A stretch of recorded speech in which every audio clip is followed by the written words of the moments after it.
فيديو سيو أبدي أتقدين ديسنا نافدك ولا لبيعه قبضان سنجا مالي في درانس جلك بس يتفين ترفين وقولي يو فيديو سنقدين ديبنا نافدي ولا لا أنا كداوتو تبرا ناقي سوم بربادة daawwattoonni dirqama naa dhaga'uu qaban sinjaa interviin goota sanii kutaa lammaffaa gadhiisuu dittisan dirqama akka gadhiistuu sinjaa. Assalaamu alaykum warahmatullahi wabarakatuh. Kabajamtootaa fi hordoftoota kiyyaa har'a waanan qabadde isinii dhufe. Akkuma agartan naaf abdiin jechuudha intervii na godheeti ture. Kutaa takkaffaa daawwattanii lammaffaan gadi hin dhiifamne. Abdiin jechuudha intervii na godhee ture. Namoo agartan kutaa takkaffaa namoo agartan jedhee yaada namni hin argin hin jirtan jedheeti yaada. Egaa interviin inni sa'aa tokkoo fi walakkaa guutuu jechuudha taa'ee naqaaqeessaa oolesan anallee nuti yedhabee sa'aa tokkoof walakkaa asii wajjin iyyaa oole jechuudha. Bakki itti waraabna sanillee asuma iddoo kana jechuudha. Interviin sani jechuudha interviin na godhe san gadi hin dhiifamtu akka jechuutti jiraniin dhagee jechuudha. Maaliif akka gadi hin dhiifamne ani naaf hin galle gadi hin dhiifnu warri as keessa jiran jechuudha. Saayibban isaa gadi hin dhiisin jechuun jiranii anillee nootu deddeemtuu dhagee jechuudha. Akka interviin san kutaan lammaffaan gadi dhiifamuuf hin deemne. Ani immoo akkasiin gadi dhiifamtuun barbaada. Maaliif barbaadde yoo jettanillee jechuudha. Maaliif interviin san ana na barbaachisa akka gadi dhiifamtu.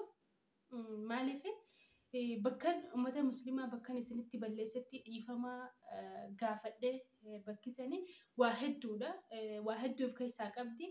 Waan hedduu of keessaa qabdu san akka uummanni naa dhaga'uun barbaada jechuudha. Waan hedduu of keessaa qabdi isiin dhiifamaa xiqqoo kaameraan sirreeffatu jira.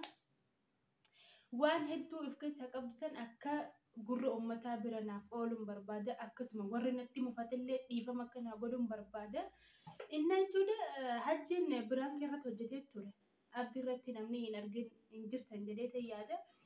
Biraan hajjiin irratti hojjete san wahuma inni yaadee mataa isaa keessaa qabu biraan irratti hojjete hajjiin. Maaliif ettanii yoo yaaddan taate ani baay'ee na ajaa'ibsiisaa jira. Daa tokko ol kanas teenyee lallabne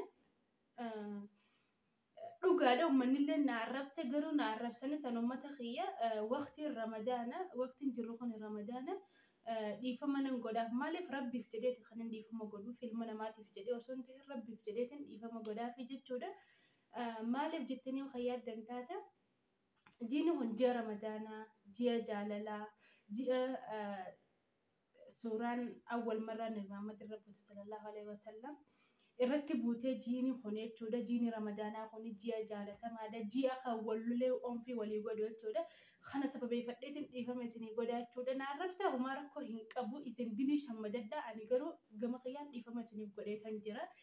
Maaliif kan na arrabseeti dilii shammadata dilii baay'ifataa jirtanii jechuudha.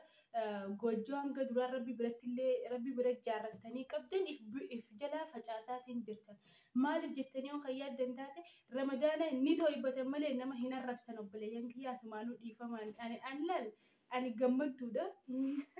Maaliif jettanii yoo yaaddan taate amma duras keessa na arrabsaa turtan koflaatan ture yaani akkasii waan meeqlichaa turtan koflaatan ture. Alhamdulillah rabbil alamin rabbiin sabri akkana naa kennuudhaaf rabbiin galateeffadha.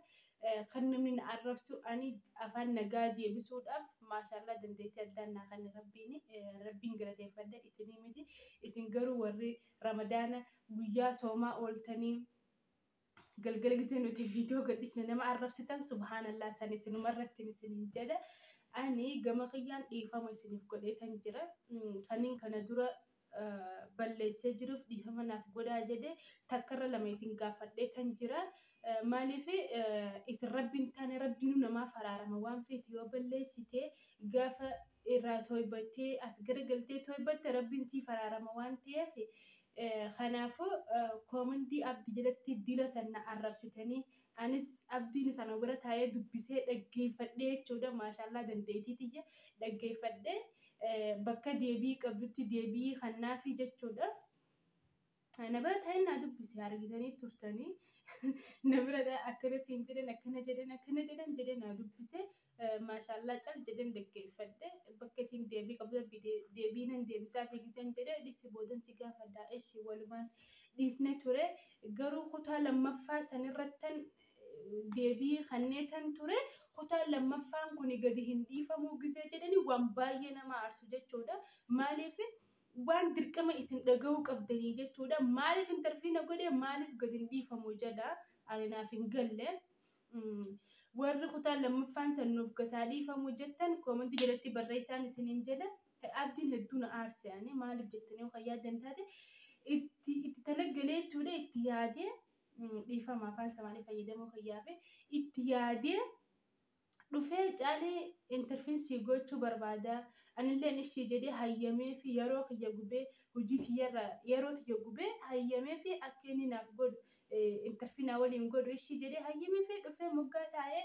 waliin interfiisan goone gizee goonu duuba kutaa takkaffaarraa gadhiisee hajjiin dhufee isarra biraankii dalage ani biraankii sanillee woomaabdii yaadee inni sammuu keessaa qabu naan jetti ani akka inni gadaa dhiifamtuun barbaada viidiyoon san akka inni gadhiisuun barbaada daawwattoonnillee akka waan san argee dhagahee jechuudha dhiifama naa godhuun barbaada eewwa kun hakiidh waan jiru maaliif jettee yoo yaaddu taate mee abdiin maaliif isiniif fakkaata kana kutaa lammaffaan gadi hin dhiifamuu gizee jedhu maali yaadeeti isiniif fakkaata mee isin an hedduuta kana aarse innillee naan hin jenne gizeen hajjiin isarratti biraankii dalagu gadi hin dhiisu naan hin jenne jechuu kiyyaan abdiin gizee hajjiin biraankii abdiirratti dalagu jechuudha dhagahee akka viidiyoon san kutaa lammadaa gadi hin dhiifamne jechuudha maaliif akka taate na ajaa'ibsiisaatiin jira maaliif akka gadi hin dhiifamne maaliif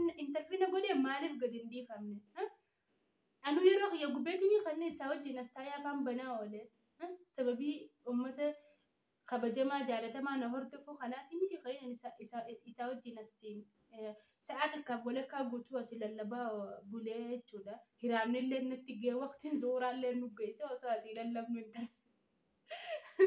intervii ta'ee osoo lallabnu jechuudha waqtiin suuraa nu geesse amma gadi hin dhiifamu gizee jedhu ani baay'ee na aarse abdiin maaliif akka intervii san na godhe isaatu beeka maaliif akka gadi hin dhiisu jees isaatu beeka baay'ee na ajaa'ibsiisu jirti jechuudha dhugaan siindaa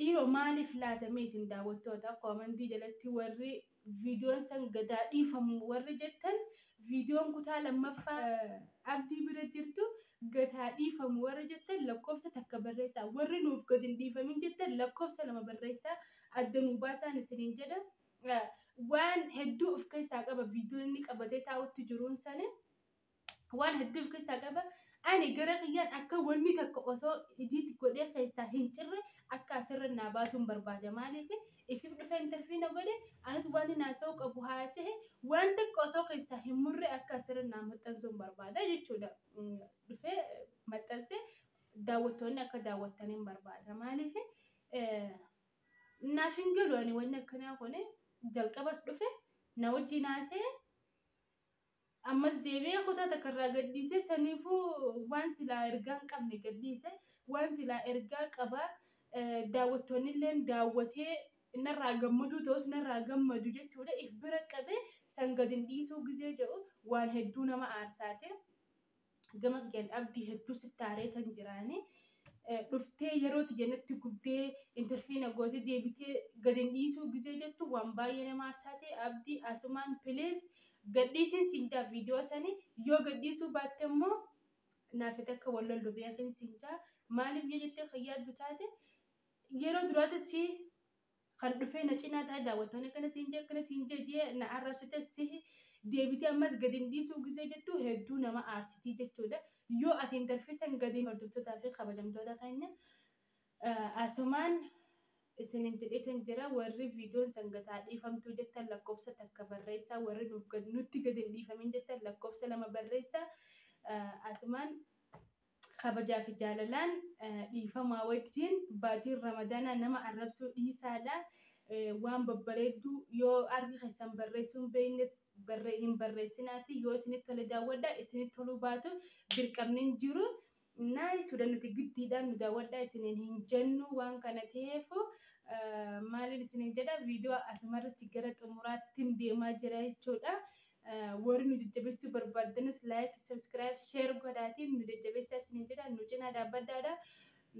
Assalaamu alaikum warahmatullahi wabarakatuh. Yoo viidiyoon xiyya isinitti tolte bakka diimtuu sanduuqa isiniin jedha. Baay'ee baay'ee hanga viidiyoo biraatiin walitti deebinutti. Maaliif hoo kanatti gad hin dhiifne? Sababa isaa naa himuu ni dandeessaa? Abdii kabajaa fi dalalaan jechuudha. Intervii nagoota san miidiyaa kanarratti arguu hin dabinan. Yuutuuba irratti fe'ee yoo irra fe'uu baatte immoo naafati wallolla. Maaliif duraanis dantaaf dhuftee intervii nagoote intervii si gochuu barbaade jettee ishii si fayyamnaan dammoo deebitee kutaa takka irraa gaddistee bakka silaa daawwattoota bira gahuu qabdu san gize if bira qabdee maal jechuudha qo'imee naa himi. Moo tuffii namaati akkanni tuffii namaati ja'ama. Tuffii namaati moo waan silaa dirqama namni dhaguu qabu san gize if bira qabdee maal jechuudha waan sanaaf hin galu ana wanni akkana abaddan jechuudha. Maaliif naafati sin kabaja nama tokko gizii kabajju jalqabas wanni waliin nu fide hin jirtu naafati jechuudha. Dhaanuu dangaddaan dhufe kabaja wajji hojjanneeti si galee waan kana keessatti jechuudha maal garsiisa wanni akkanaa tuni maal garsiisa viidiyoo kutaa lammaffaa san gadi dhiisu olola gizee deddeemtu oduu nama bira hin kuttu oduu namaan tanaa si galee kana caalaan waan an dubbaddu hin qabu daawwattoota kiyya. Maaliif dhufee akka nama wannaa tokkotti na cinaa taa'ee akkana waan daawwattoonni jee guutuu waan namni na arrabsu wanti namni na arrabsan guutuu na dubbisee inna deebi'eet viidiyoon san gadi hin dhiifamtuu gizee jedhu maal jechuudha kuni naaf hin galu wanni akkanaa kuna jechuudha. Dammoo biraankii hajjiin isarratti hojjete argitanii jirtan jedhee yaada namni hin jirtanii namni hundinuu argitanii dhugaa isaati hajjiin dhugaa jedhe garuu wahuma abdiin sammuu keessaa qabu kan hajjiin irratti hojjete san jechuudha yaaduma isaati dhugaa dubbachuuf. Maaliif hajjiin gar tokkotti dhugaa jiranii galatoomfadhaa hajji galatoomin siin ja'a wallahi maashaallah tabaarakallah ati galatoomi garuu maaltu nama aarsa abdiin na aarsu jirani ammaan tana. Ishi dhiira dhufte intervii nagoote maal yoo kan gadi hin dhiisuuf jettu maal jechuudha mee naa himi. Viidiyoon sun gadi hin dhiifamtu ta'e gizee nama cinatti haasoftu oduun nama darbitettee yaaddaati dhageetan jira uummanni hundinuu gadi hin dhiisin siin jechu jira saayibban kan ga'e warri as keessa jiru jechuudha. Gadi hin dhiisiniif viidiyoo san siin jechu jira maaliif kan gadi hin dhiisneef mee naa himi. Maaliif jalqaba dhufteen na cinaatti san intervii nagoota maaliif yoo kan gadi hin dhiisutu viidiyoo san dirqamni ani daawwattoonni na arguu qabaan siin jaa viidiyoo san akka goote godhii baasii maxxansi viidiyoo san yoo hin maxxansine naafate akka wallollu beekuu qabdaan siin ja'a. Wallahi wallolla yoo viidiyoo san hin maxxansine wallollaan siin ja'a. Yoo naa wajjin wal dhabuu feete viidiyoo san qabaddu taayin hin maxxansine yoo immoo lakki caalisi wajjin walloluu hin fadhu nan maxxansaatti ammaan tana maxxansuun dhabiin siin jedhaani wallahi. Gama kiyyaan kanumaan jedha hedduu takkaan aare gizee viidiyoon san gadi hin dhiifamtuu gizee jedhanii haasawan hedduu takkaan aare jechuudha. Maaliif akka inni jeen beeku ani viidiyoo san gadhiisuun dhabini akkanaafiti walloluu barbaadde qabaddu taa'ini yoo immoo ansi wajji walloluun barbaadu jette viidiyoo san maxxansiin siin jaa kanuma yaanni kiyya. Kabajamtoota fi hordoftoota kiyya hanga viidiyoo biraatiin walitti deebinutti galatoomaan isiniin jedha waan nu hordoftaniif galatoomaa galanni keessan jannata haa ta'uun isiniin jedha. Warri nu jaalattan sabskiraayib laayik sheer godhaan isiniin jedha warri nama arrabsatan achumatti filees waqtii ramadaanaan isiniin jedha. Kanumaanan xumura viidiyoo kiyya. Assalaamu alaikum warahmatullahi wabarakatuh.